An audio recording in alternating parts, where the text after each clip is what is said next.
This is the Ohio Farm Bureau podcast. I'm your host, Ty Higgins. Farmers know the weather forecast better than anyone else. So when it comes to cold weather, farmers may be thinking about their farm and their livestock, but are they thinking about themselves? Staying safe outside in the winter elements starts with prevention. Get tips on staying safe this winter from experts with the Ohio Bureau of Workers' Compensation. Coming up after this on the Ohio Farm Bureau podcast. Sometimes out here, you have to speak loudly. Our voice alone may not have as much impact as we would like. But my voice can be heard and influential through membership in Ohio Farm Bureau. My voice, along with tens of thousands of Ohioans, makes a difference when it comes to legislation, regulation, or litigation that can be positive or potentially harmful to those of us in the agriculture community. Become a member today at ohiofarmbureau.org. Because there is strength and members. As the nation's #1 insurer of farms and farm families, Nationwide has long been a reliable resource for rural America. And while the current surge of data, technology, and globalization promises incredible growth potential, each new opportunity is shadowed by rising threats like security breaches, GMO contamination, and supply chain failures. This business is about adapting. It demands a protector just as forward-minded. It demands Nationwide. This is the Ohio Farm Bureau podcast. Thank you for watching, listening, wherever you might be. I'm Ty Higgins. If you ask farmers what type of weather they least like to work in, the vast majority of them would say nothing works like it should. People, animals, or equipment when it's cold. Despite the weather, the work needs to get done. So this week, we're sharing some tips on how we can stay safe in the elements and keep everything running as smoothly as possible. Grant Downs joins us. He's Industrial Safety Consultant Specialist with the Ohio Bureau of Workers' Compensation. Grant, good to see you. Welcome to the podcast. Thanks, Ty. Glad to be with you. So what does BWC have as far as tips in working in these cold weather conditions? Well, farmers know the weather forecast better than anyone else. So when it comes to cold weather, it's really just using that information that they already have.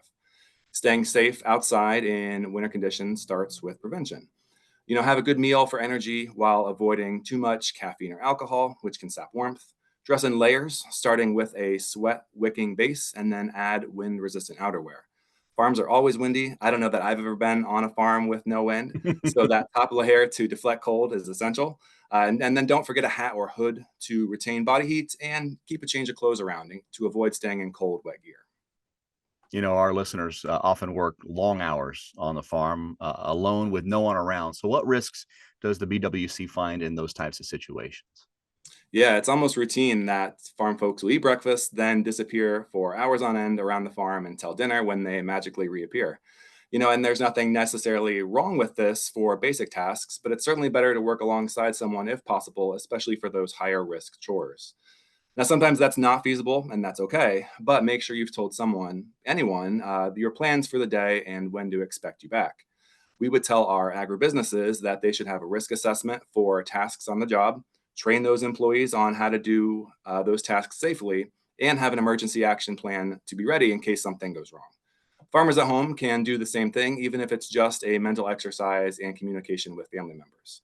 Unfortunately, with our modern cell phones, communication has never been easier, as we're all just basically a text message away. And then working alone also increases the risk of falls without anyone around to help in an emergency. Basic maintenance like keeping your shop clean from trip hazards and ensuring ladders and steps are in good condition can help. Always maintain 3 points of contact while climbing, and avoid climbing on tires or wheel hubs, which we've all done, but don't do it. And use tools like buckets or ropes to move items up to higher areas. Make sure you've got appropriate footwear on, and if you're out before sunrise or after dark, bring along a headlamp or a flashlight so you can actually see your surroundings and potential hazards. Lastly, always step down from ladders, don't jump. Skipping steps might save time, but could lead to injury. You have a lot of experience in agriculture, so you know that farmers not only have to be the jack of all trades, but also the master of many trades on the farm, including doing maintenance on farm equipment, which is becoming ever more complicated. Any safety tips for equipment maintenance this time of year? Yeah, farmers are definitely known for their can-do spirit, but equipment maintenance keeps getting tougher. Each piece of equipment has its own hazards. Crush hazards top the list. Use blocking and/or brace any elevated heavy equipment to prevent a crush. Anything rotating, like a PTO shaft, can cause entanglement, so tuck away those loose laces and strings. Cuts and amputations come from shear points, so watch those belts, pulleys, chains, and gears. Be mindful of hot areas like exhaust pipes and heated oils and fluids. Don't forget about stored energy as well. If there is something like pressure from a hydraulic line or overhead grain to bin, ensure you isolate that hazard before starting any work.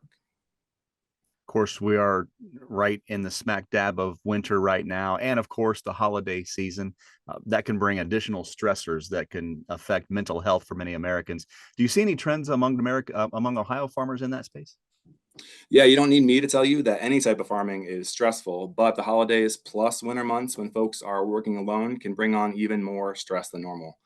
The Ohio Farmer Stress and Wellbeing Report, conducted earlier this year by Ohio State, ODA, and the Ohio Agricultural Mental Health Alliance, was released in September. The good news is that 75% of the 460 respondents had an overall positive perception of their well being. However, that means that 1 in 4 of our friends and neighbors in agriculture rated their mental health or well being as fair or poor. We know that farmers can be solitary creatures. 50% of respondents said they are likely to experience loneliness, and 20% often felt isolated. Additionally, 44% stated there was a time in the past 12 months when they felt they needed external mental health care or counseling.